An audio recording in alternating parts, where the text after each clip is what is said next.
Something kind of go wrong still, and we're not talking without the truth.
God. So if they're not in a big class, then glad.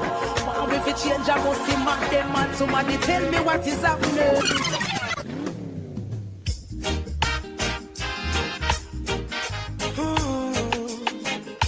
Natural beauty, you know. Yeah, no, I've never been someone shy until I seen your eyes. Still I had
Sits right there.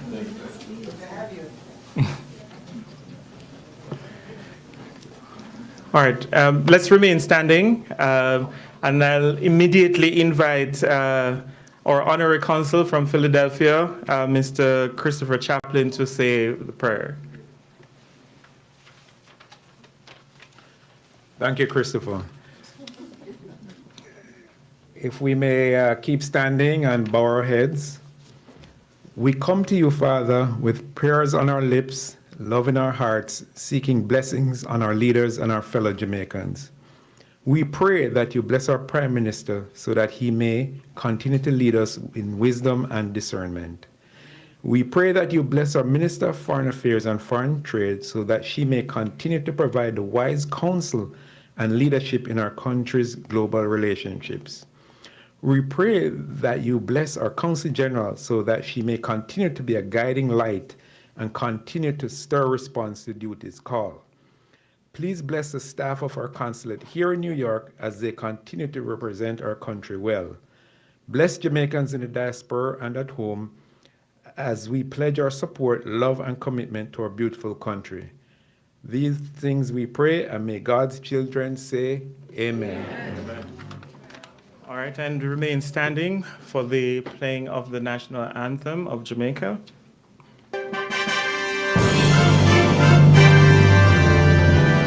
Eternal Father, bless the land, guide us with thy mighty hand, keep us free from evil powers, be our light through countless hours, to our leaders, great defender, grant true wisdom from above. Justice, truth be ours forever. Jamaica, land we love. Jamaica, Jamaica, Jamaica, land we love. Teach us true respect for all, stir response to duty's call, strengthen us the weak to cherish, give us vision lest we perish, knowledge send us, Heavenly Father, grant true wisdom from above. Justice, truth be ours forever. Jamaica, land we love. Jamaica, Jamaica, Jamaica, land we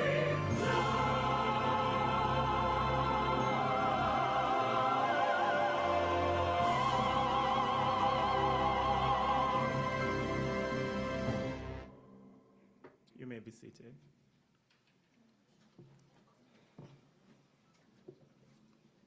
All right, I'll just wait on Minister and CG to come in.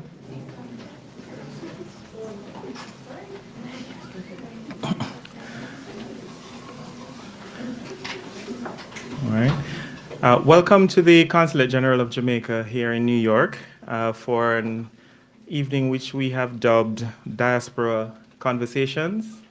Our Prime Minister, the Most Honorable Andrew Holness, is here as part of our Jamaica 61 celebrations, and he's also joined by our Minister of Foreign Affairs and Foreign Trade, Senator the Honorable Kamina Johnson-Smith. And they have both graciously agreed to join us. They said, I know from the notes that I got from CG, the PM said he could not come to New York and not speak to the members of the diaspora, so we are here. And as such, we organized this evening, which we wanted to hear from you. For those of you who received the invitations, you would recognize we had asked you to submit some questions because we know that we wanted the Prime Minister to hear the questions that you have. And as a result of that, he will respond as best as possible this evening. The Prime Minister doesn't have a long time for the rest of the evening, so let me lay the ground rules from early. He has to leave because he's traveling back to Jamaica tonight. And so he will just be with us for a short time. So without further ado, I would like to invite to the podium our Consul General, Mrs. Alcian Wilson, who will deliver the welcome.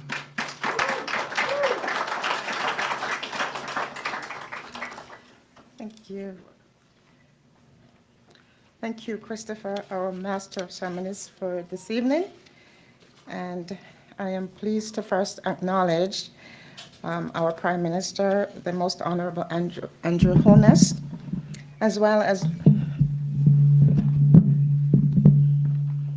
I am not short. I promise you. I promise you. As well as our Foreign Minister, Senator, the Honorable Kamina Johnson-Smith. It gives me a great pleasure to also acknowledge our Honorary Consul, H.C. Chaplin. Oh, right behind Minister. And of course, our former head of our Foreign Service, Ambassador Marcia Gilbert Roberts, welcome. And the leaders of our diaspora that are here with us this evening, welcome. Ladies and gentlemen, good evening. Pam, it looked like they didn't eat anything outside yet. Ladies and gentlemen, good evening. Good evening. That's what I'm talking about, a warm Jamaica welcome. Welcome to our evening's Diaspora Conversation with our Prime Minister and Foreign Minister. Prime Minister were our guest of honor along with our minister at our gala on Saturday. How many persons were at our gala?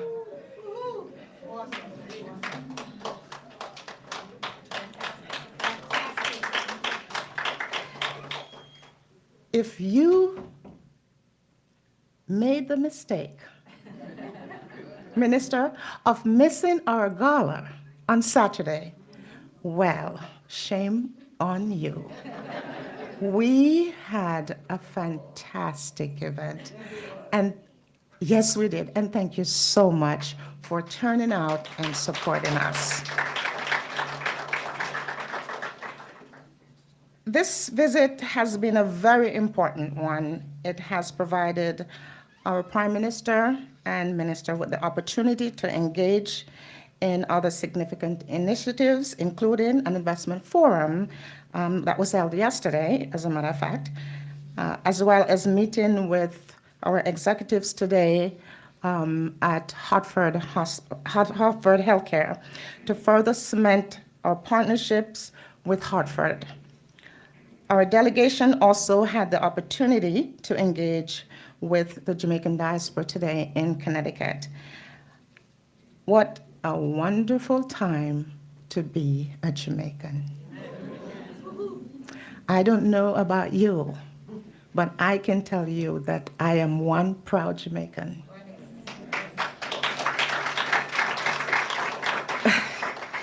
This year, we celebrate our independence under the theme, Proud and Strong.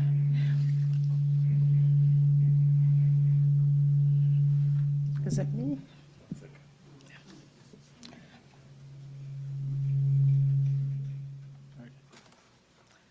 As the minister would say, the gadget sometimes fails us. This year we celebrate under the theme, Proud and Strong. And of course, this is a true testament to the bold and resilient spirit of our nation's people. As we Jamaicans like to say, we're little, but we're tolerant. Prime Minister like to say that. And of course, we are little, but we're tolerant. Both our Prime Minister and Foreign Minister have always made an effort to actively engage our diaspora as frequently as possible. I am sure that those of you who attended the gala on Saturday would have witnessed how well Prime Minister and Minister Kamina Johnson-Smith interact with the members of the diaspora that were in attendance. As both our Prime Minister and Foreign Minister are here tonight, we are presented with an opportunity to receive important updates on important developments in our country. Tonight, therefore, we will listen keenly to their perspective and explore on how to explore opportunities to further partnerships with our Jamaican businesses. It is on this note that I am most pleased to again welcome our Foreign Minister, who will share with you her perspectives under her portfolio, as well as introduce the Commander-in-Chief, Prime Minister Andrew Holness. Welcome and thank you.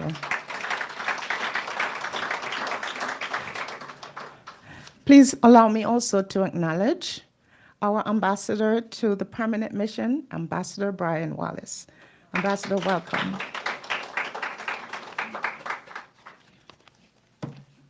Minister. Thank you so much, CG. And in fact, good evening, everyone. That evening was still not where we want to be. But because Shelley did not get the gold, I will understand. Because I have to tell you, I had to gather myself this afternoon and remember that as a Jamaican people, we are spoiled. We got silver and gold, plus we got the silver in the 110 hurdles. So we got 3 medals in one day, and we have 2.7 million people out of the... how we spoiled so? But I had to pull my energy together and remember, we are a proud people, we are proud and strong. And I don't know if any of you watched the race and you heard Shelley's interview after, but I said to myself, this is an example of our resilience, because when she gave that interview, I said, she won even though she didn't win. She said championships and being a champion is about showing up. It's about showing up when the odds are against you. And it's about showing up even if you don't feel like showing up. Because apparently she wasn't 100%. And, you know, Jamaica is a champion country. So even when the odds are against us, we do our best every day. And this government does its best every day to try to ensure that Jamaica will achieve her full potential. So while I start on that slightly post-World Champs emotional note, I actually wanted to start by thanking C.G. Wilson for the incredible leadership, energy, creativity, and sheer hard work that she has brought to this role. Thank you. I also want to thank the team here at the consulate for all the hard work that they exercise to just try and keep up with her. No, but honestly, they're an excellent supportive team, and CG is the greatest manager, so she brings out the best in the team as well. So I want to commend her for that. I want to commend the team on all that they do every day and all that they did to make the event on Saturday a success. Yes, it really was a wonderful event. Really was a wonderful event. And the electric slide training takes place at about 11:30 midnight. It's now an annual event. So those who want to hone their skills, you have to stay a little past the speeches. You do. But it really was a wonderful event. And it wasn't only enjoyable because of the evening's undertakings, but because of what we will be able to do with the funds raised by the event, which is most important. So we gave 15 scholarships last year. We were 16 scholarships, 15 in Jamaica, 1 here.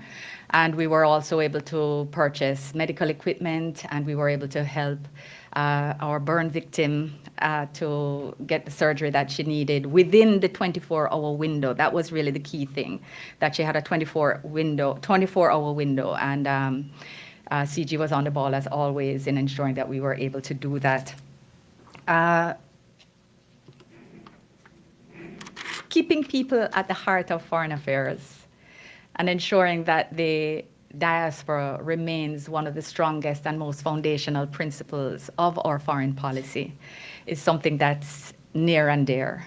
And it's not only because of the fundraising events, and it's not only because of the ability to help persons who are home. It is because we are one people and we mutually reinforce each other. We want to deepen and broaden our engagement with you. So being here this weekend, this is maybe what, Prime Minister, our fourth engagement. Each engagement has been quite different. Today was in Connecticut, and now here. We started out early. Yesterday we had the investment forum. The night before we had the gala event. And each dynamic is different, but each one is an opportunity for not only to meet, in some cases, with different people. Everyone doesn't come out to the same events. Sometimes to deepen friendships with those who try to bet every pan knock they are there, and we appreciate you for it. But also to have to share information, different information. And one of the things that I like to do is to ask if anyone in the room knows the percentage by which serious crimes are down in Jamaica.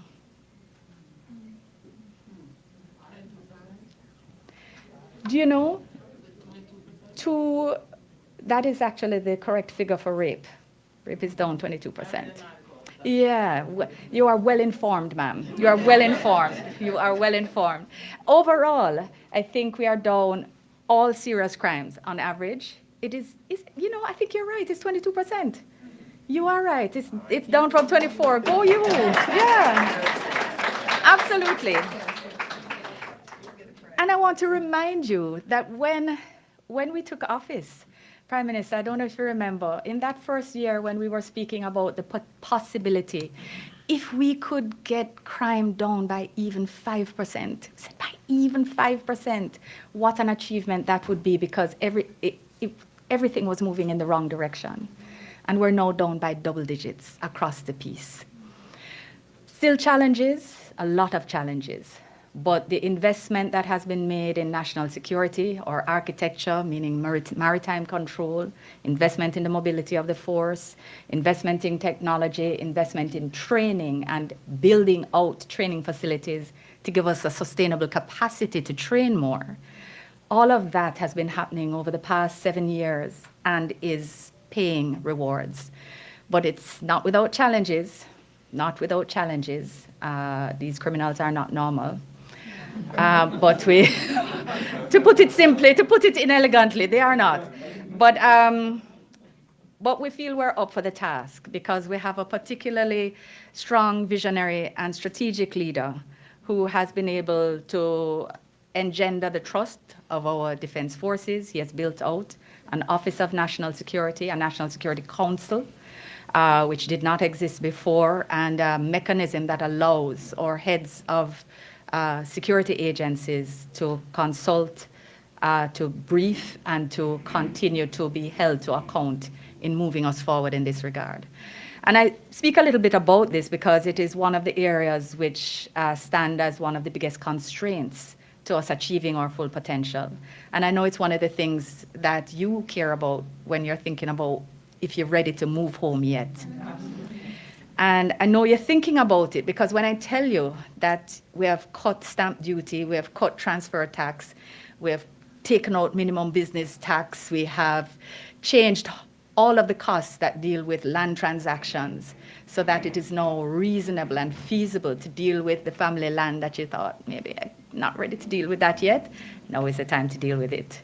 We're building out infrastructure that's opening up all sorts of frontiers in Jamaica, especially in the southeast. I don't know if you follow on Instagram, where you see that Williamsfield to Maypen, that highway. supposed to open next month. The South Coast, Southeast Coast, Portland, St. Thomas, coming from Harborview and out. If you have land there, go bush it. Fence it and make sure no one is building on it, because you will not be able to buy land there soon. Prices are going up because developers recognize the value, businesses recognize the value. So a lot is happening there. Portland, straight across, a lot is happening. And there's a lot not only being done on the business side and to get crime down, but a lot is being done in respect of our young people to become better recruiters than the gangs. So we have the LIFT program that is now going to harness young people who are recent graduates from 5th or 6th form, give them a stipend, give them an internship, and help them not only to learn the soft skills that they require to not only get a job, but to keep a job, but to help them to get further certified than where they are. And we also have removed all of the fees, administrative and tuition, in heart.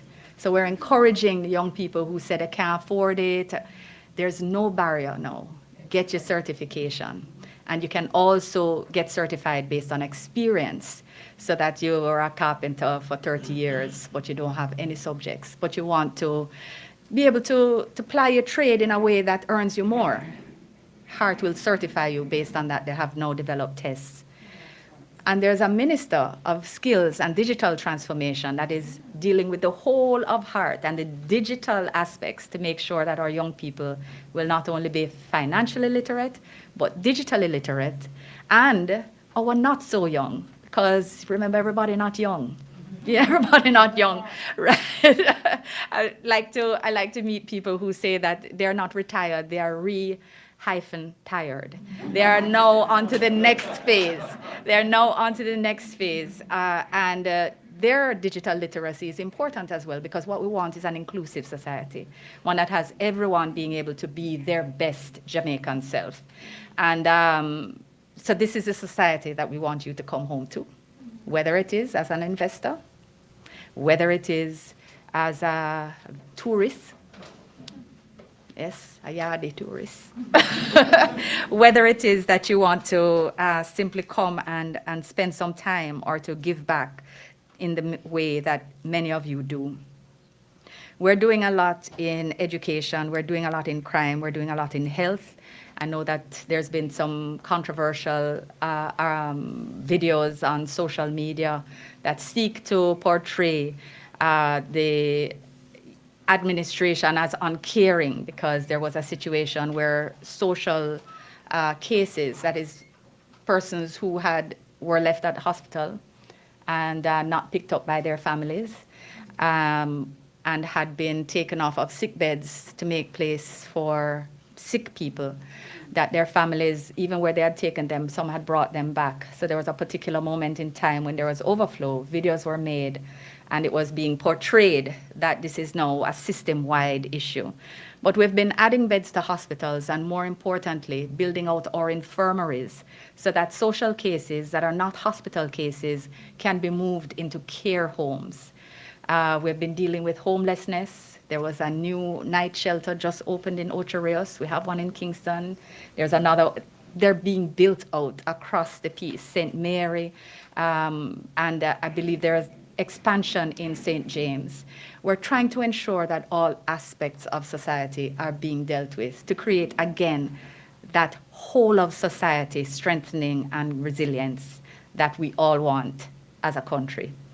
There is so much that I could say, in addition to, of course, the rebuilding of Cornwall, renovation of Spanish Town, the new lab is there, the new pharmacy is there, new building is going to be there, St. Margaret's Hospital, Anata Bay, and all the clinics, which only cost 3 million Jamaican over 3 years for you to adopt. Divide by 155, depending on the rate on a daily basis, and it's actually quite manageable. $18,000 to adopt a clinic.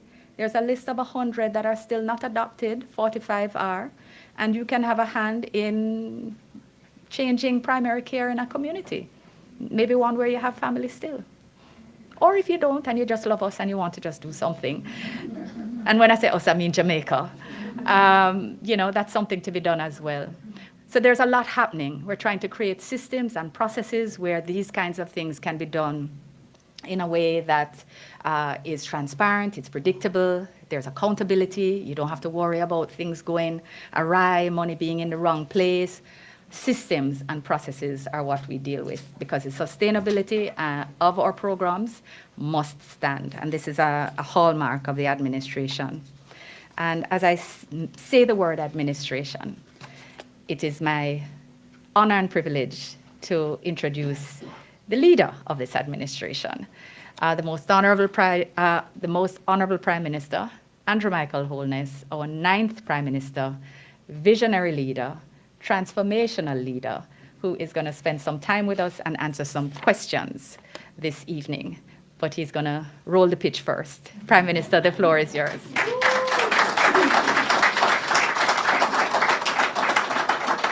Thank you, Minister. First of all, let me thank you all for coming out.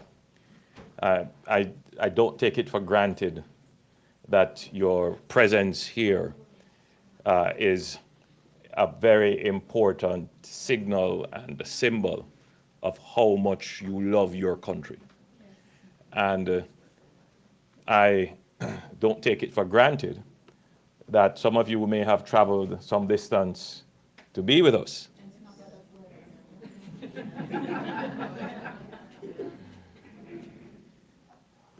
I don't take it for granted that you could have used your evening to do something else, but you chose to be here. And for me, I'm humbled by that, because the truth is that this display of patriotism comes from your heart. It comes from your deep and genuine concern about your country. There are those who would have listened to the news and formed an opinion of the situation in Jamaica. There are those who would have gone to Jamaica, come back, and formed an opinion about Jamaica, and may have decided that maybe I should not give of myself or I should not participate. And that as well is understandable. Jamaica is, for all its challenges and all its problems, one of the most stable democracies you can find. Democracy means something in the world today.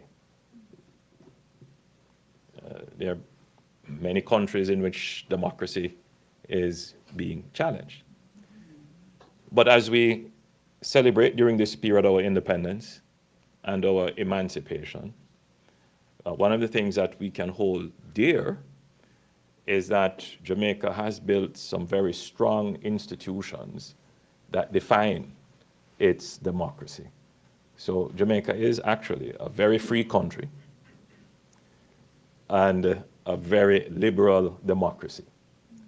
Robust press, and we are able as Jamaicans to say what we want.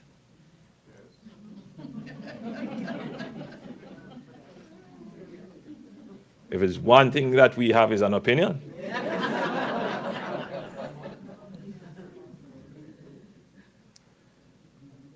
So that is a kind of freedom that we cherish. The ability to express who we are.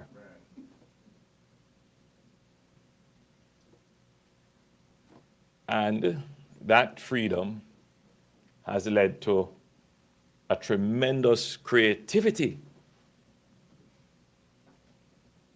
Tremendous creativity. Jamaicans are among some of the most creative people in the world. It's not by accident that we have one of the most popular beats, reggae, It's not by accident that we had ska before that, and then after reggae, we have dancehall.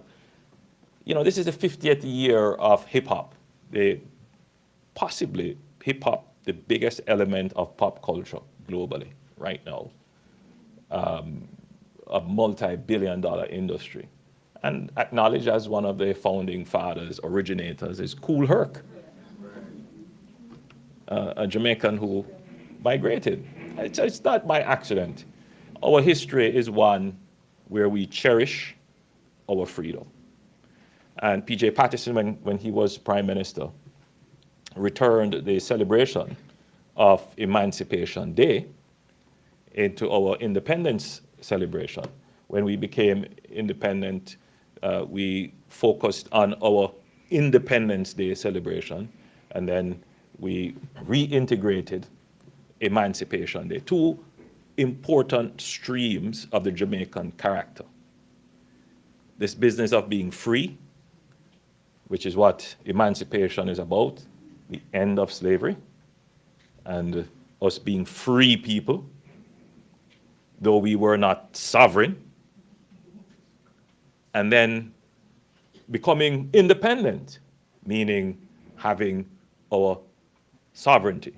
So we are free people and we are sovereign people, meaning that our government has the ability to make its own determination as to what we do and how we spend our own resources and who we decide to make friends with internationally and how we govern our affairs internally. So we're free people and we're a sovereign state, independent. Now, what is missing from that?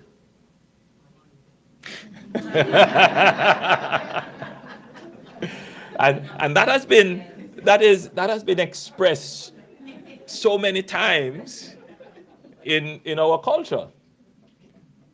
You know, no, we're no better than you. You know, and I'm thinking of one lyrics that says, you know, the money might not, you know, the money might not enough, but you know, the love of culture. I'm thinking of Tony Rebel. The only problem is the dollar, right? You see, you're connected. The only problem is the dollars. Yes, what a nice place to live, Sweet Jamdong. Right, so no, it has been expressed. And the truth is that if we were to solve the economic problem, you know, we wouldn't have enough land in Jamaica for Jamaicans. The truth is our entire diaspora would probably move back to Jamaica. And all our friends and other people from internationally would come back to Jamaica to live. So the economy is a critical part. So essentially, we have a very strong culture built on freedom. We have our political freedom built on sovereignty. So we're very strong and politically free, but we're not economically free. That's the real challenge of Jamaica. We're not economically free.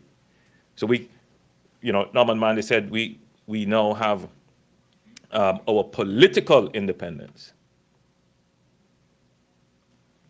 But for that political independence to be perfected, we really need our economic independence. And I mean, the best support for that argument is that if we were to sample this room as to why are you in the United States, the answer would be the economic opportunity, the economic freedom that you have. So what should a government do? What is it that a government of Jamaica should do? I mean, if you were to look at it from this very high level of analysis, some people say you have to fight crime, you have to deal with infrastructure, you have to deal with healthcare, you have to deal with education, you have to deal all things, all kinds of issues you have to deal with. But what really ties all of this together into the driving force behind government policy and strategy? It must be to get your economy working. All right? The economy matters. The economy matters. And I think in this phase of our development as a country and as a society, the thinking of Jamaicans must be, how do we get our government to focus on building a strong, resilient, growing economy? That's the core. That's the core. Because that is what is going to truly secure and maintain our freedom as a people and our sovereignty as a nation. That is it.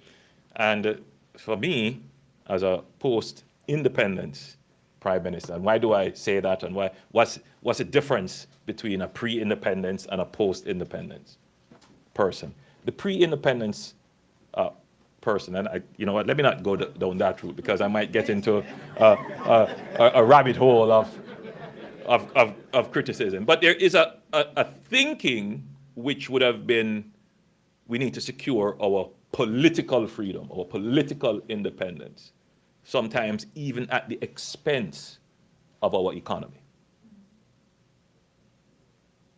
Having secured our political independence, as Norman Manley was saying, the post-independence generation must now focus on securing our economic independence. And what are the elements then of our economic independence? Let me jump right back into history very quickly and then come back to our present situation.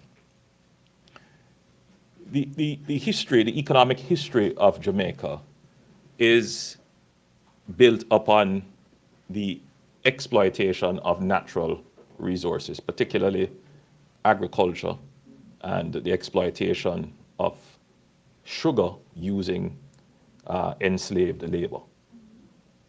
So it wasn't necessarily built on a competitive model. It wasn't necessarily built on innovation and creativity. That was not the investment in our economy. So the economy was a slave economy, a plantation economy.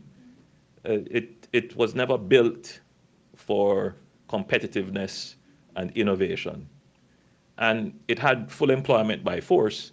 And when that economy collapsed, it just could not provide employment for all the people who lived on the island. And that has been the challenge for Jamaica for most of its history. In fact, the pivotal point in our history, let's start with 1865. How many of you remember that? What's that? 1865? It's the Morant Bay Rebellion.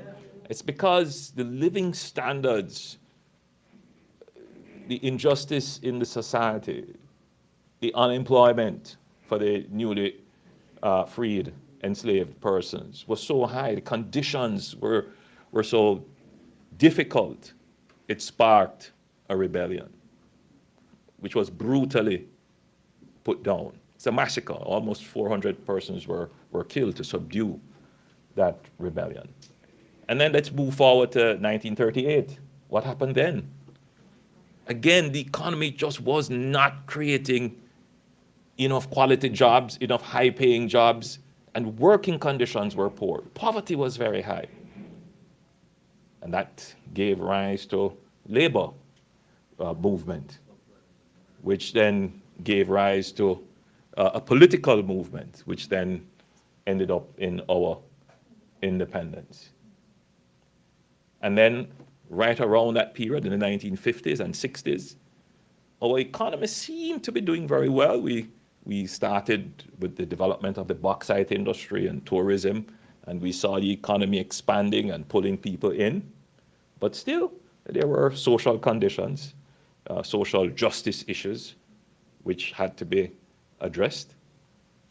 But by the time we hit the 70s, our economy was exposed again because external events, oil price shocks, other geopolitical issues would have impacted our economy. And of course, our own actions would have also impacted our economy. Then we had the period of the 1980s, an attempt at stability. We recovered, we started to grow.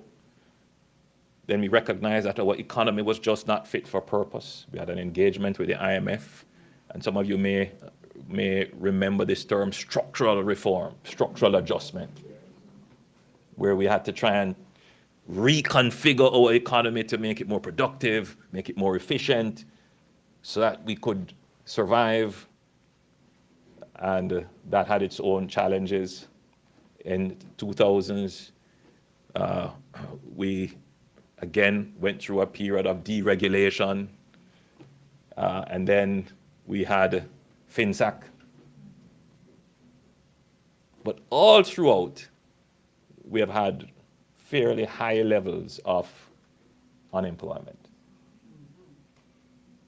Fairly high levels of unemployment. The Jamaican economy has never really attained full employment. Now, once you're in a situation where you have high levels of unemployment, it really means that you will have high levels of poverty, high levels of social alienation, and you will have a high level of dependency.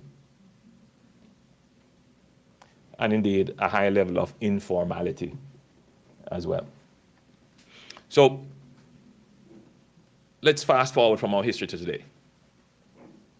Our job report, our unemployment report, recorded our lowest ever unemployment rate in the history of Jamaica, 4.5%.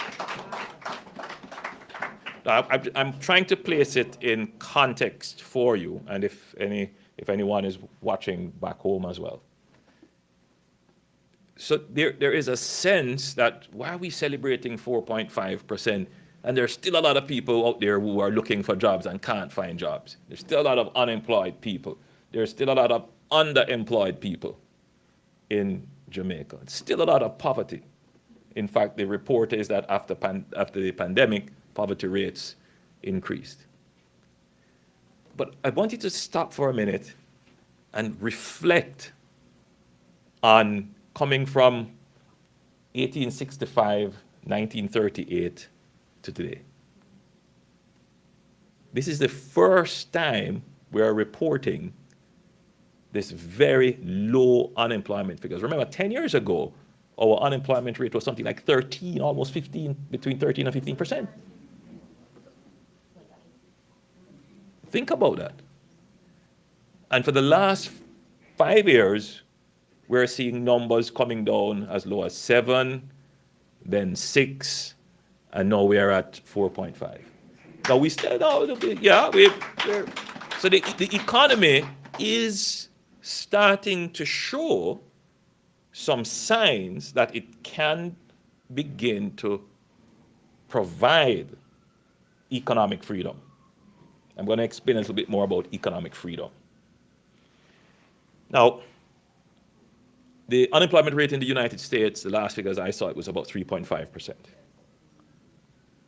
The unemployment rate in the UK is about 4.9%. In Canada, it is about 5%. And in Trinidad and Tobago, it may be about 4.6 or 4.7%. So all of these economies are technically in what is called full employment. Full employment. Meaning that the economy is providing as many jobs as there are persons seeking employment.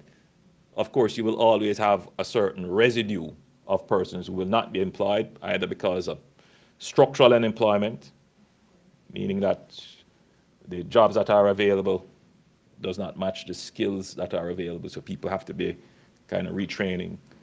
Frictional unemployment, they're moving between jobs, and then you may have some seasonal unemployment that might create a certain level of persons not working, but it's not that there isn't a job. Now, what does it mean to have a job? If you wanted to address poverty in any country, as a government, how would you direct your resources? Would you give most of it to welfare and a social safety net? Some of that is going to be necessary, because there are some persons who will genuinely never be able to work. So you will have to have some support and social safety net for your most vulnerable. But your most effective economic strategy is to get people employed. Get people working. Because when you have a job, you have income. And when you have income, you spend, but think about it this way. When you have income, you have choice. And that's what freedom is about. That is what independence is about.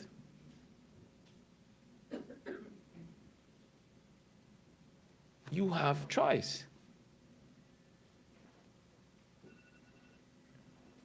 You can choose your level of consumption.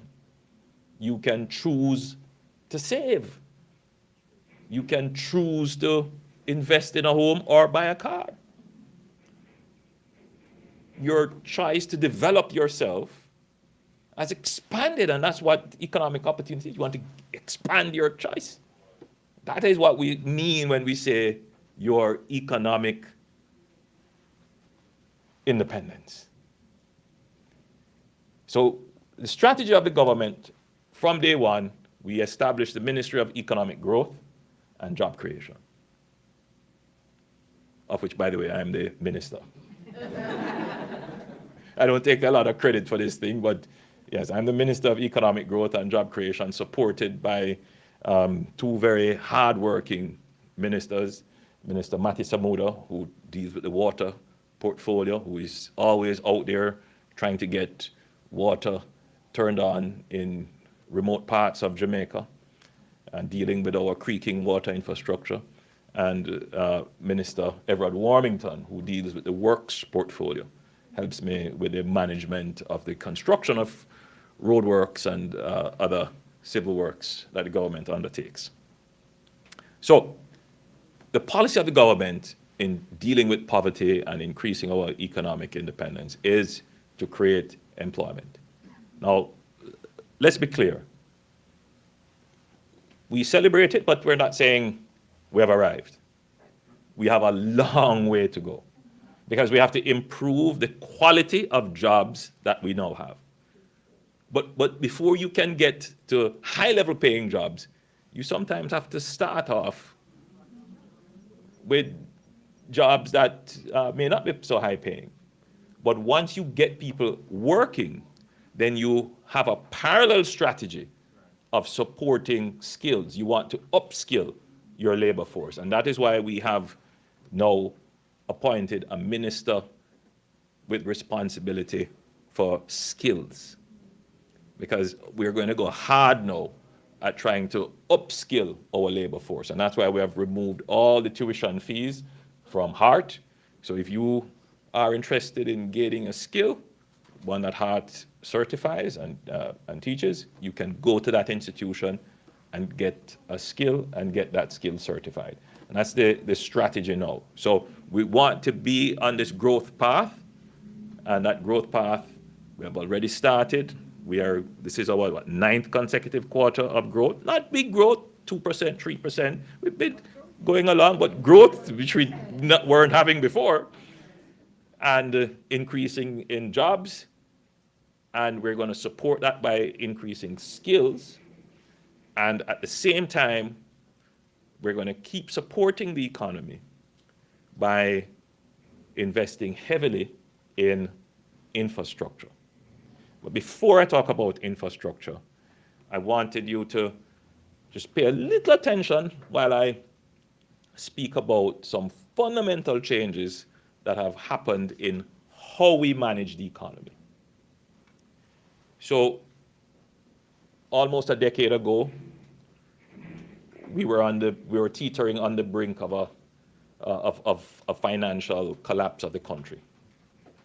Our debt was 150% of GDP in that region. We were amongst the highest indebted countries in the world. Only Greece was higher than us at that time. And today, we're pleased to report that the debt to GDP ratio is now at 78%. At the end of the fiscal year, it will be 74, and probably lower than that. And we are on target to reach our real target of about 65% debt to GDP. And we probably will end up lower than that. Now, that is fundamental. Not only is the debt to GDP ratio lower, but the debt servicing that we have is lower. Before, we were spending something like almost 60%, or a little bit more than 60% of every dollar on servicing the debt. Now, we spend somewhere in the region of about 30 cents in every dollar. Yeah. So what that means is that the government has some more resources to spend. And what are we going to spend it on? There's so many things to spend it on. Education, health, infrastructure, national security, all kinds of things.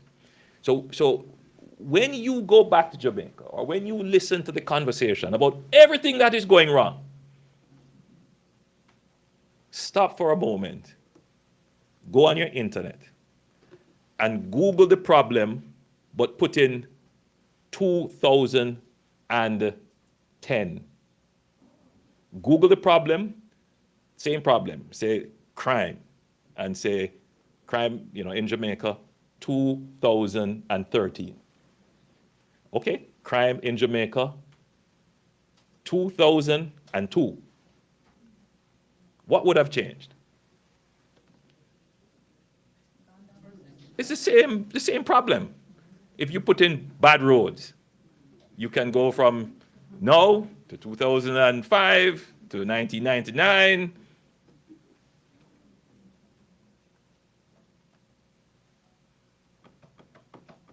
What has changed? And why hasn't it changed? But if you were to Google today, no new taxes, 2022. Google, Jamaica, no new taxes, 2021. Google, Jamaica, no new taxes, 2020. No new taxes, 2019. And go right back to 2016.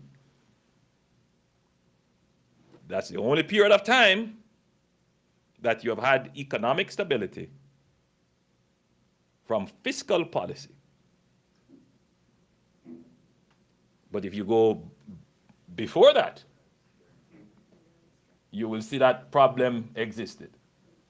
Now, how are we going to change all of these other problems? Problems with education, problems with healthcare, the problems with security, problems with roads, problems with water. The only way to do it is to fix the economy. The economy matters. There is a narrative today that you will be hearing that, oh, we're giving great figures, but the people still suffering. Yes, there will be a lag time between the improved economy and the delivery of the service to improve the quality of life. But should we lose patience in this period of time? Should we change course? Should we kick over the bucket of milk? Should we abandon the sacrifices made? Absolutely not. We need to explain to the people that Jamaica is changing before your very eyes. For some, the change may be imperceptible because we are so deep in the challenges and the suffering. My job is to explain it. That a fundamental shift has happened in Jamaica in our long journey from the plantation economy to having a modern, robust, and resilient economy that can stand up to a shock such as COVID and not falter.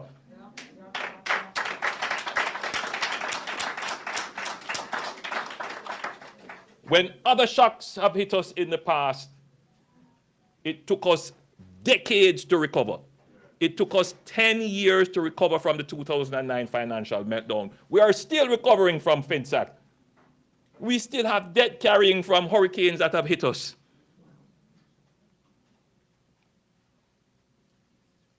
The economy has changed. It's still in a delicate position. And it has to be held by careful hands.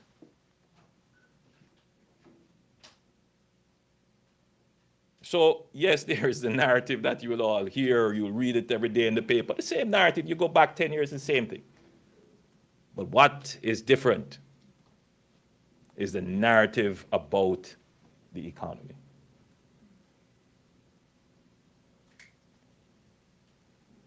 Because this Prime Minister is focused on securing Jamaica's economic independence. It's going to be a long journey.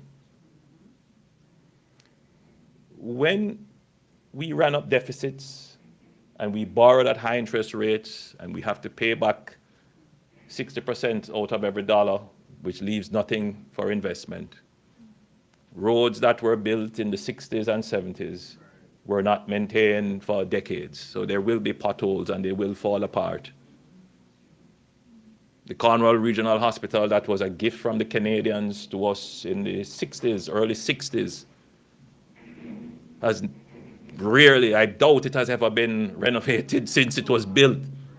You know, you live in New York City, almost every building here, after a certain period of time, you see the scaffoldings go around it and they're doing an entirely new renovation. What is that? They are reinvesting in that building. So during that period of time when our economy was not producing the employment and not producing the revenue and the resources, there was a significant amount of disinvestment taking place. And that's why Jamaica is the way it is. Now we have to enter this new phase of massive continuous reinvestment. Now during that period, it is going to be, these kinds of growth spurts that we're going to have, especially in infrastructure, can be very disruptive. You would have heard the complaints coming out of St. Thomas about the infrastructure that we're doing. I will be the first to tell you that we are now doing a better job, but we should have done a better job in managing the dislocation and discomfort of the residents. But having said that, it should be appreciated that roadworks that we have to do there is quite different from what I see happening here. We were on our way to Connecticut today, and obviously they're doing constant repairs on the roads. It's very orderly. You're still able to have significant traffic flows. And I was looking at it and comparing and said, what is different here and what is different there? One of the things that is totally different is that there is a road.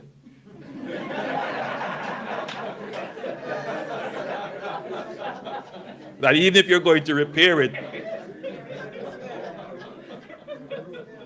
all right, you have 4 and 5 lanes. So if you take 2,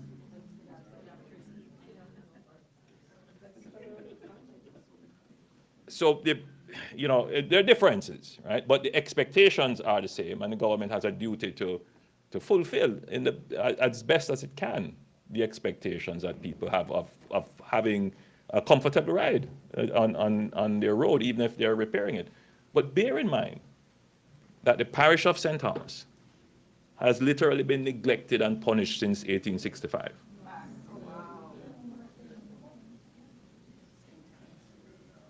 We have now decided that we're going to build a road, and it's not just laying asphalt. We're putting in water mains. The entire roadway has water mains. We have put in fiber optic cables, and there is sewage provision in some areas and provisions for sensors to make the road a smart road. And we have put in Jersey barriers along several kilometers of that roadway, plus the massive infrastructure work to protect the road of gullies and culverts and bridges and sidewalk. Massive. In addition to having to purchase several hundred acres of land in order to widen the road, which meant that we had to literally relocate some houses. So the next time you go to St. Thomas and you're driving on that highway, what you're going to see is a total transformation. It has opened up that end of the island. The vista is spectacular, beautiful. It is going to be the next destination for tourism. It is going to see the development of a mining industry, and it is going to be the next dormitory community for Kingston and St. Andrew. In addition to which, we are building the first purpose-built and designed urban space in Jamaica. I'm trying to do the history to see which one of our towns was purpose-built and purpose-designed. Spanish Town definitely would have been. Kingston would have flowed. Yes, there are parts of Kingston, that downtown Kingston especially, that's built on a grid. But outside Manchester, possibly, Mandeville, possibly.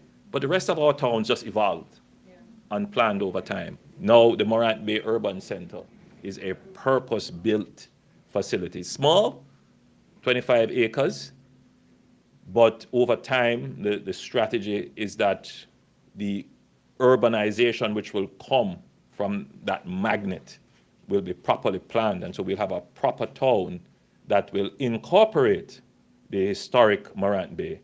So you will have like what they would call Old Morant Bay and New Morant Bay. And in the Old Morant Bay, we'll seek to preserve the buildings that are of historic value. We are putting a museum there, a museum which will reflect and capture and preserve the history of the Morant Bay Rebellion. So we're going to make it a place where people will want to come and visit. There is a massive development plan now being undertaken for Port Antonio and the Greater Port Antonio area. So there are many, many plans, and that is coming as a result of getting more degrees of economic freedom and independence. So we cannot stop the progress of the economy. Anyway, you didn't get that joke.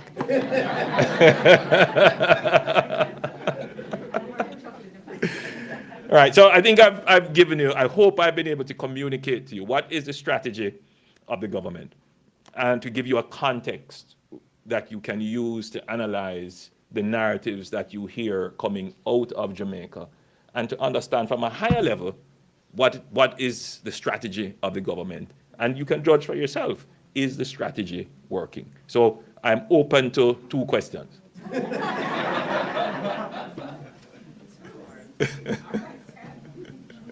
All right. Thank you, Mr. Prime Minister. As was indicated at the outset, a number of persons that submitted questions, and as you said, you will only take 2 questions. Yeah, the Prime Minister said he will take 2 questions. In the Jamaican way of speaking. I know. All right, so a number of the questions actually were similar. So I will just ask the person as I ask the question. The first one, I'm going to ask Ms. Norma Jarrett to stand as I read her question. She gave two, but we're going to read one. Okay, she wants us to focus on the one on agriculture. So her question is, agriculture is touted as the backbone of our country, yet there is an ongoing decline of the use of agricultural products that are locally grown or produced. On the other hand, imports of the same agricultural products have steadily increased over the years. Explain the factors, if any, which contribute to this long-standing impact on the agricultural sector, which has negative impacts on our economic growth within the country. I'm not in a position to challenge the assertions made in the question as to whether or not there is a. But I could accept the fact that there is an increase over time in imported goods, which could be produced in Jamaica. So the question is, why isn't our agriculture at the point where it could substitute imported goods and increase its production of goods that there is a significant demand? And again, the short answer is that, firstly, we have not invested in the infrastructure of agriculture. By that I mean we have the irrigable lands that we have.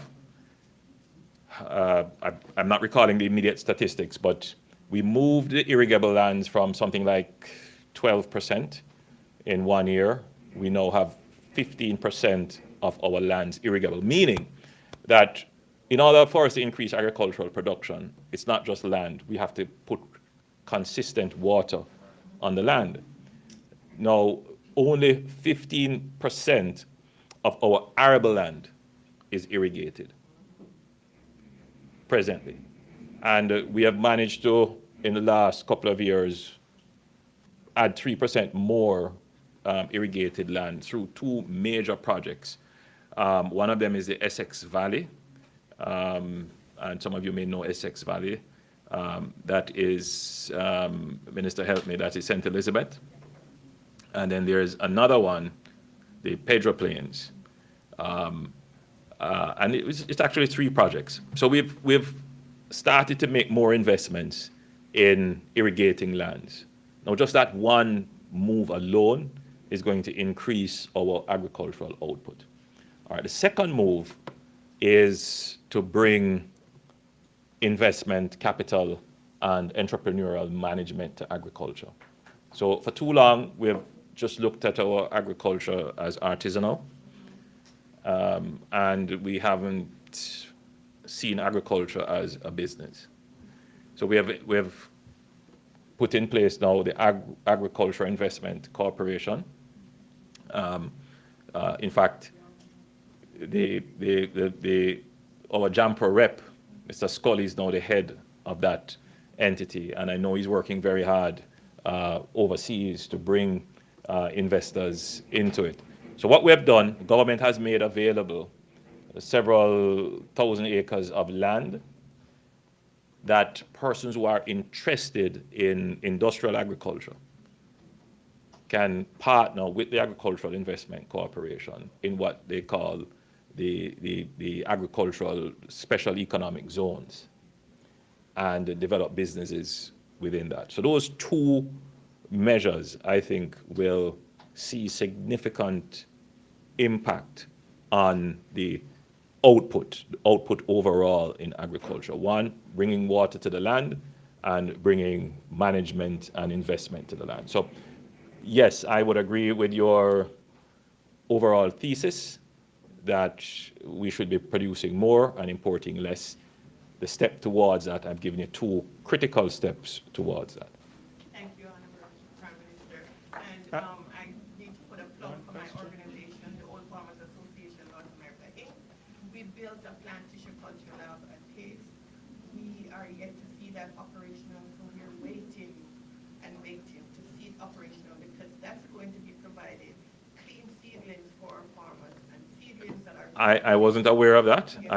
That sounds like a very interesting prospect. Invested $120,000 in building. My office is taking that down as we speak, and I'm going to follow that up. And become operational.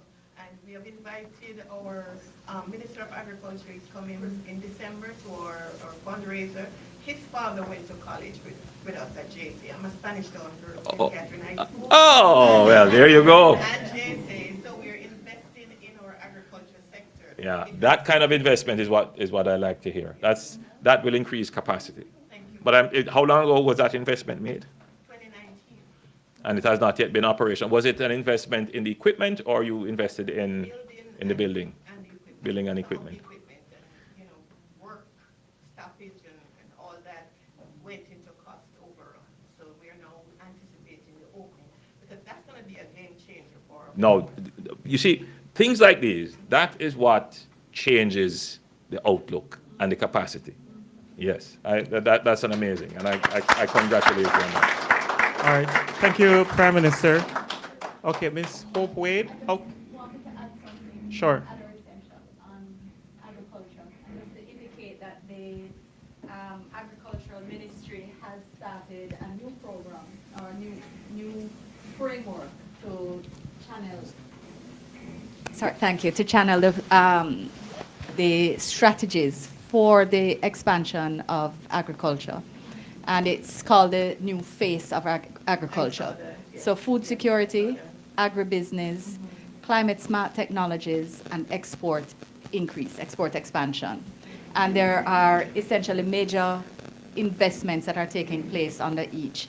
And to complement the facility which you just spoke about, of course you would know about Bodles. Bodles is a traditional research facility. $635 million is being invested into Bodles to re-energize all of the latent work that is there and to create the facilities for small farmers to have access to the technology, to the seedlings, to the new, absolutely, to the new, not seedlings, the new, well, there you go. So there's quite a bit that's happening there, along with the irrigation and the programs which Prime Minister spoke about. Rest assured, there's a strong, when Minister Green comes, you will hear even more that will have you very excited about what's happening in agriculture now. That went to JC with us. Wonderful. all right. We are 100% behind it. Fantastic. Excellent. All right. All right. Jovan, give Minister back the microphone. The next question is for Minister, and it's from Hope Wade. How can Jamaicans abroad collaborate in a central scholarship program that will benefit Jamaican students at home? Okay. All right. Thank you for that question. And the truth is that Jamaicans participate in the support of scholarship facilities every year. But you're right in that there is not one system. So, for example, we spoke about scholarships that came out of the fundraising that was done in the gala last year. That is an independent program run through the consulate here. And otherwise, the Ministry of Finance manages all of the scholarships that are offered to Jamaican students by international partners. There is no single scholarship mechanism. This has been really because it develops organically, meaning scholarships, the scholarship system, you don't conceptualize your scholarship and ask people to fund it. How Jamaica has operated traditionally is that we are offered scholarships and they're granted. Now, this has changed a little bit in respect of the public sector scholarship, the Marcus Garvey Scholarship, which is now offered to the public sector, to persons in the public sector annually, to allow for the highest level of training to ensure that we're building a cadre of the most technically expert civil servants to continue to ensure that the government is always getting the best advice, etc. So we have, how many, you remember how many scholarships are offered each year? Is it 25? It's quite a bit. I think it's a little bit more than 25 scholarships, but Each, yeah. over 30, but each year, and it started 2 years ago. This is where you can go to Johns Hopkins or UPenn or the top level education to ensure that we're getting the best and helping our public servants to develop the best opportunities. If you have a concept of a scholarship that you think could work well, which could complement the body of scholarships which exist and which can be found by search now on the Ministry of Finance website.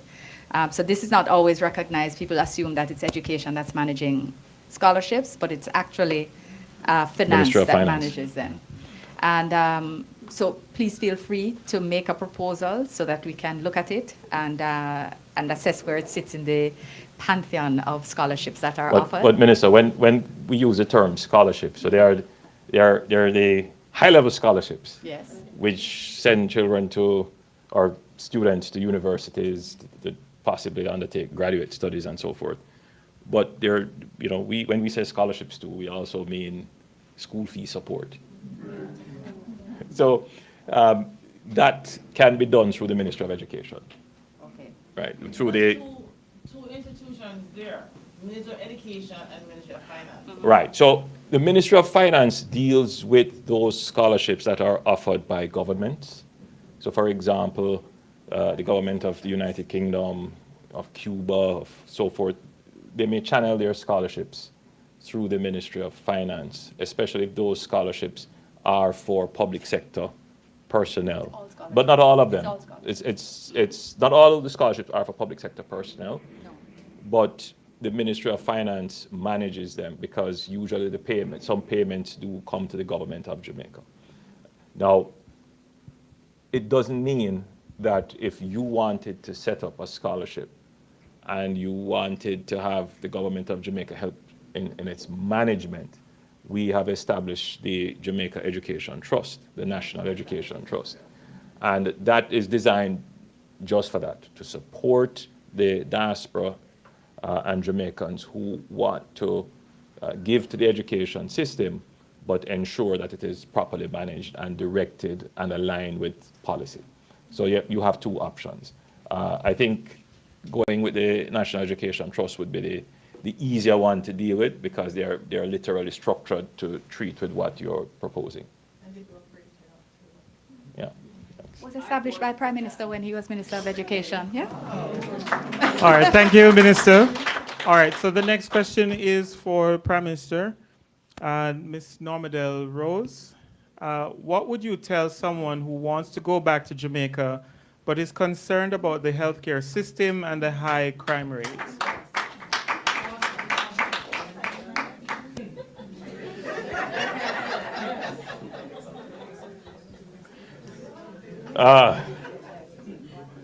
That's a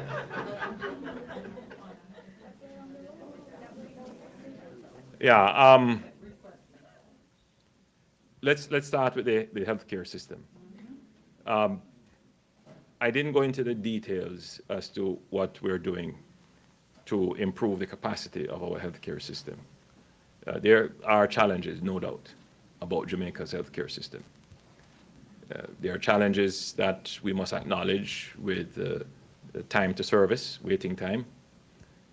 There are challenges with the level of care and patience that is being exercised. There are challenges with equipment and technology, right? And these are not things that we can ignore. We have to accept that these are challenges like most developing countries would have. But I would give you hope to say that the government is addressing them. Minister Tufton has put in several projects to reduce waiting time, increase patient care, and bring greater technology, particularly for testing and in terms of machinery for diagnosis and so forth. So there are some very innovative ideas. And so the conditions are improving slowly, but they are improving. I want to focus on two areas that will shift totally the capacity of the health system to treat with the patient care. The first is we developed a program of hospital infrastructure improvement with support from the IDB. And in that program, we have totally renovated the Cornwall Regional Hospital. So effectively, it's an entirely new building. The Cornwall Regional Hospital is over 50 years old, but we have totally renovated it. And that is going to increase the capacity of the public health to treat with just general care. And it's not just a simple renovation. We are putting in there cutting-edge technology. Cutting-edge technology for oncology, and for critical care, and for accident and emergency. Right beside it, the Chinese government has gifted Jamaica a new hospital. It will be the most modern facility in the region. It's an adolescent children's hospital. It will be a 200-bed facility, and we intend to make that, though a Jamaican hospital, but the services that we intend to have there, the specialist services, will be available regionally for the Caribbean and Latin America. So that is going to just fundamentally shift, and it will take some of the burden off the Bustamante Children's Hospital, which was really the only children's hospital in Jamaica. And at Bustamante, we are expanding Bustamante. We've actually started construction of a new ward and new facilities there. The Spanish Town Hospital, where I was born, and which is in need of major upgrade and repair, it is going to be refurbished, and we are building new wards there. It's going to be a massive overhaul of Spanish Town. We intend to break ground for that in September next month. Portmore, there is a plan for a hospital there. It will be more like a clinic, but we'll have the facilities almost of a hospital. And there are some other major upgrades for clinics right across the country. So that is going to shift our capability and capacity to treat with the care of our people. Now, in terms of our preventative care, so when we talk about healthcare, it is not just the curative. Why we have survived and done so well and maintained a very high life expectancy is that our preventative and primary care is very strong and very robust. And so we are making sure to invest in our clinics. So when Minister says adopt a clinic, there's a good reason for that, because it's about treating with the disease before it gets to the chronic and critical stage. It's about educating people about their reproductive health, about their diets, about their mental health before they get into a problem. And Minister Tufton has done a very good job of bringing to the fore the issues of NCDs and getting people to start to think about their exercise and what they eat. And now he's dealing with a program of treating with mental health, particularly coming out of the pandemic. So we take a very comprehensive and strategic approach to healthcare. But there is also the infectious diseases which we have to pay attention to. And these can just come out of nowhere. So, there's Zika, there is chikungunya, there is dengue, and all of these are still out there somewhere. And so the vector control through a good public health system and public education, these are things that we are emphasizing.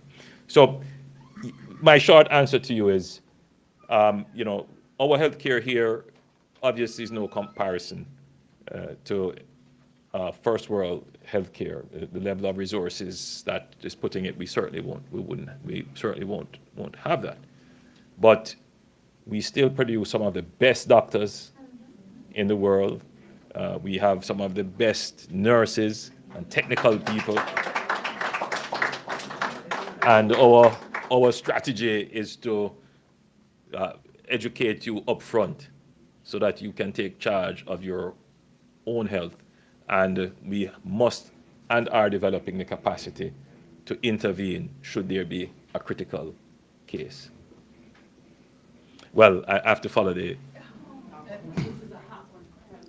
Uh, 1 second. Minister? No, I'm just directing the ladies who have their hands raised. I just wanted to add to something the Prime Minister said. Okay, go ahead. I was born in St. Catherine, Jamaica. Linstead Hospital is a hospital that we know. Last week, my uncle had a stroke and need to be transported by an ambulance. And it's my understanding that it was only one ambulance that is at Linstead Hospital. And as a result of not getting to the MRI on time, he died. I wanted to know, what can we do about that? Well, first of all, let me extend my deepest condolences and sympathy. How old was your uncle, you don't mind me asking? 65, fairly young, fairly young. I'm not aware of the situation in terms of the number of ambulances, but my answer would be we definitely need more ambulances. As I've said, we're short of resources. And I can't give you the specifics. I don't know the specifics of your case. But what can we do? We are always appreciative of any support that we can get from the diaspora in providing ambulance or any kind of medical support. The ministry has tried to ensure that whatever support is given is in line with what they can maintain. So we wouldn't advise people to just go out on their own and purchase, but to coordinate with the Ministry of Health so that whatever is purchased can be comfortably added and maintained in a fleet. I'm very sorry for your loss. Thank you. That we have just entered into a new agreement for support with the government of Japan, and it will include 5 ambulances, and one is to go to St. Catherine. So I think, having heard this story, we can certainly inquire more specifically as to which health facility it's being directed to, and that hopefully will come on stream within the next year. Thank you. All right. Yeah, but there's no question that having more equipment and more resources will save more lives. All right. Given the time crunches, we are going to take 2 more questions. We're going to read one from those that were submitted, and the last question will be taken from inside the room. So the next question, Marshallie Ellis Kellum. I don't know if she's here. Oh. Okay, so Marshallie asked a question. If you had to prioritize the top needs of residents in Jamaica, housing, good paying jobs, food security, what would you say are the top 5 needs of the people in Jamaica? How would you prioritize them in terms of importance and critical need? Which 2 do you believe are the easiest to fix, and the resources and strategies that are needed? All right, so let's look at saving. So how we do it? I mean, it's a good question. So how should governments make priority? I mean, obviously, we pay attention to the views of the people, what people say, all right? But we also have to, the people elect us to take a strategic view. And so the view of the government, the strategic view I take is, how do we preserve life?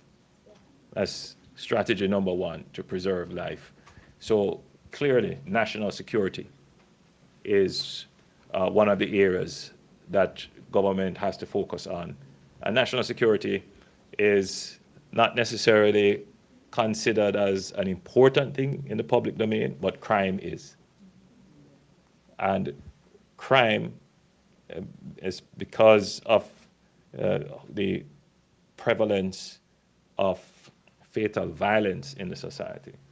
That is a challenge. And the challenge, of course, with fatal violence is that it reduces confidence in the state if people don't feel secure. So we have invested heavily in improving our national security capabilities so that we can control crime.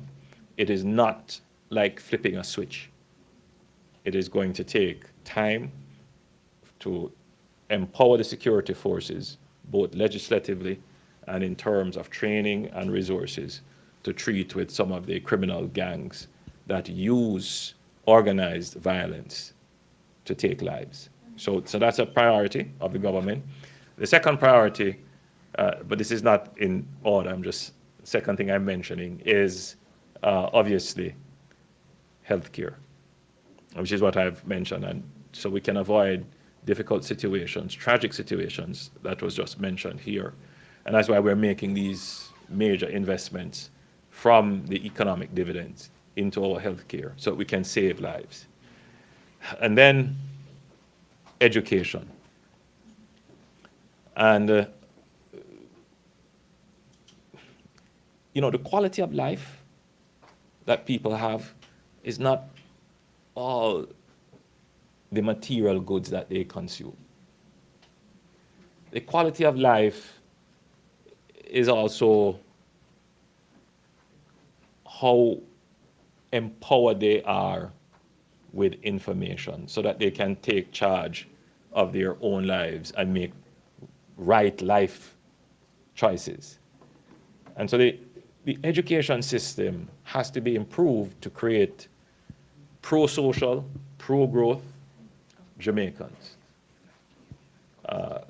People with positive outlooks, people who are respectful of authority, people who are creative and competitive, but are also cooperative. So that will save lives. So one of the things that we're challenged with in the society now is the use of violence to resolve conflict. And a large part of that is just how the society has normalized education, normalized violence in how we live, in our intimate partner relationships, in our parent-child relationship, in domestic relationship, in business interactions. It's just, violence is just a pervasive feature. And one of the ways to treat with that is through the education system, so that children learn from early to, first of all, respect the inviolability of the human person, the personhood, the physical vestige of the person, to respect life and to be respectful of personal space, precisely, and to be respectful of people's choice. So that needs to be the education system, and that is an area in which we are focusing on. And then infrastructure. We are investing heavily in infrastructure. And then, of course, everything else that comes after. So when we say infrastructure, I want to point out that water is an important priority of the government. Oh, you had one more question? Well, the question, there was just one part of the question, which was what are the two easiest things that you believe, the resources and the easy fix? But there's nothing easy. There's nothing. All right. So we have one question, one more question. I see there's a war going over here, but just let me say. No, I apologize. I Yes. do have to catch a flight. Yes. And So we're just going to get take the to do lady that. in red. You can come forward. One last question. Make it short and quick, and so we can go. So, good night, everyone. First, I want to thank our Prime Minister for taking time out of his busy schedule to be here with us. I do not have a question, but I do have a call to action. I believe I'm the youngest Jamaican in this room. I'm 26 years old. I'm a CPA with my own firm. I know the CG had put on the gala to raise funds. I listened to everything that you said, and one of our biggest concerns is finances to build infrastructure and to make our country and our economy better. So I would like to be the first person in this room to pledge $5,000 to the CG fundraising, and I hope that someone in this room would also join me. And my goal is we should at least be able to raise a minimum of $20,000 tonight to be able to contribute to all of the questions and the concerns that we have. I did network with a couple people. Everyone here is in good professions, doing extremely well for themselves, and if everyone here gives at least $1,000, we can raise a minimum of $20,000 tonight to help back our home country. So So that's I didn't get your name. Ashiata. Okay, so PM, if you may. You see, it was good we it was allowed good that to last go to- question. maybe if you allow another one, we get another. So Ashia, there is a portal that you can donate. And for those of you who are listening, if you go to DonorBox, that's donorbox.org/JM causes, you can make your donation there, and we take as many questions. Unfortunately, Ms. Wallace, I can't take any more questions. 'Cause I know it's not a question, but she took the time. No, it's really a time issue And it because is- we have to yes, go and it, do the things necessary to travel. yes, and all your donations, you get your tax write-off because it's being contributed to a non-profit organization, the Jamaica's Promise, and so you can claim back your taxes from that donation. So again, thank you so much, PM, and thank you everyone for your questions. All the questions that we did not get a chance to answer, we will try and see if we can send you an email response on them. So thank you again. And thank you for coming.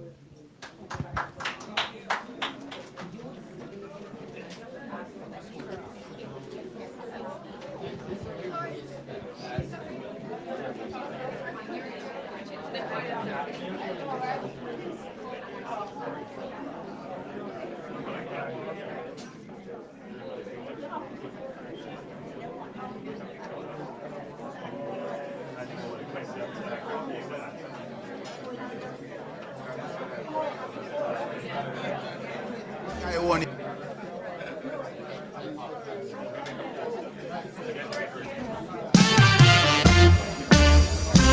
Heel yard man. Yeah, yard man, don't respect. I want to I respect and love man to all Jamaica, no matter where in the world. One eye, like I want you. No matter where in this world I go, I am a Jamaican.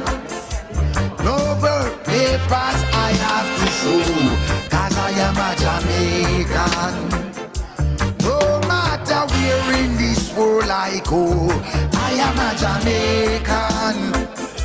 No birth papers I have to show, cause I am a Jamaican.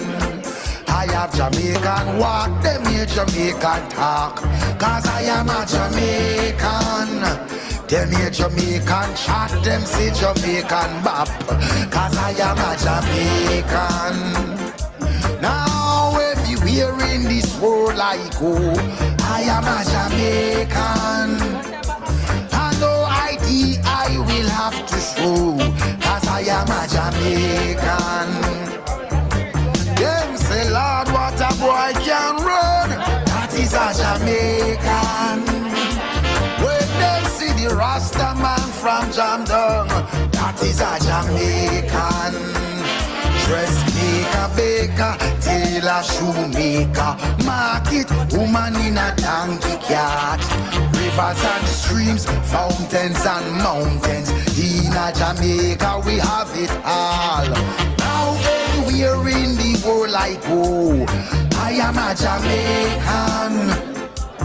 No birth papers I have to show, cause I am a Jamaican.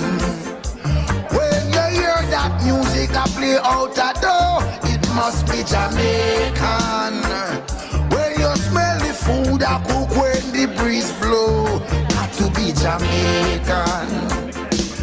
Hey, beautiful smile, God-fearing people. Known across the world, yet you're so simple. Yeah, and it's not your fault that you're so loving and kind. Oh, jam down, sweet Jamaica. Jam bless this island of mine. No matter anywhere I go, I am a Jamaican. No ID I man need to show, cause I am a Jamaican. Oh, them people they laugh so much, got to be Jamaican. They have overcome struggles and been through so much, got to be Jamaican. You're not all, you're not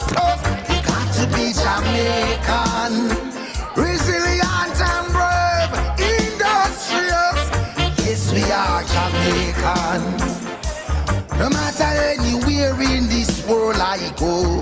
I am a Jamaican.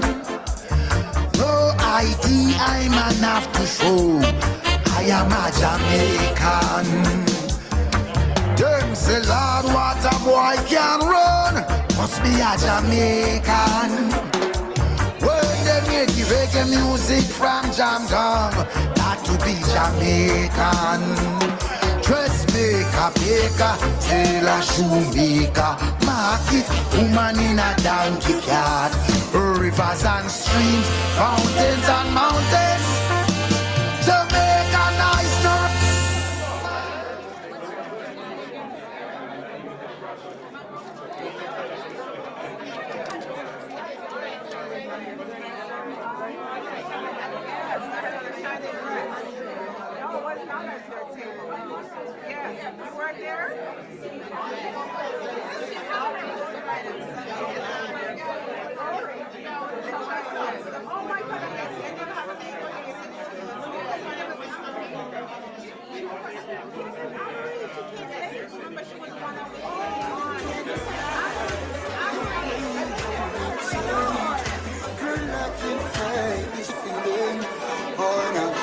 Woman, you're nice. Smile on your kisses like you're right upon the line. Girl, me can't wait to give you everything you like.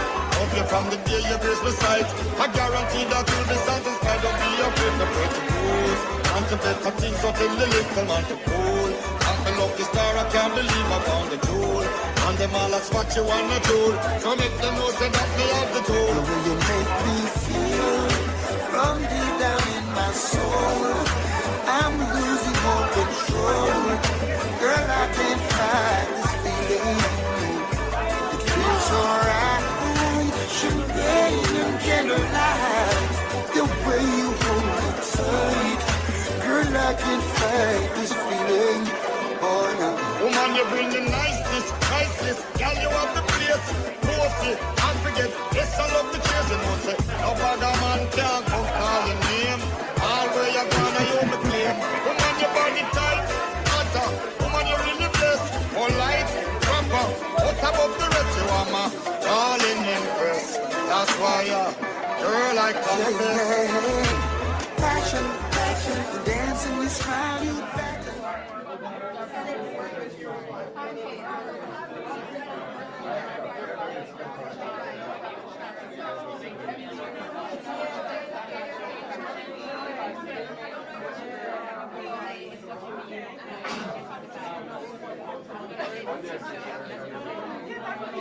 Thank you.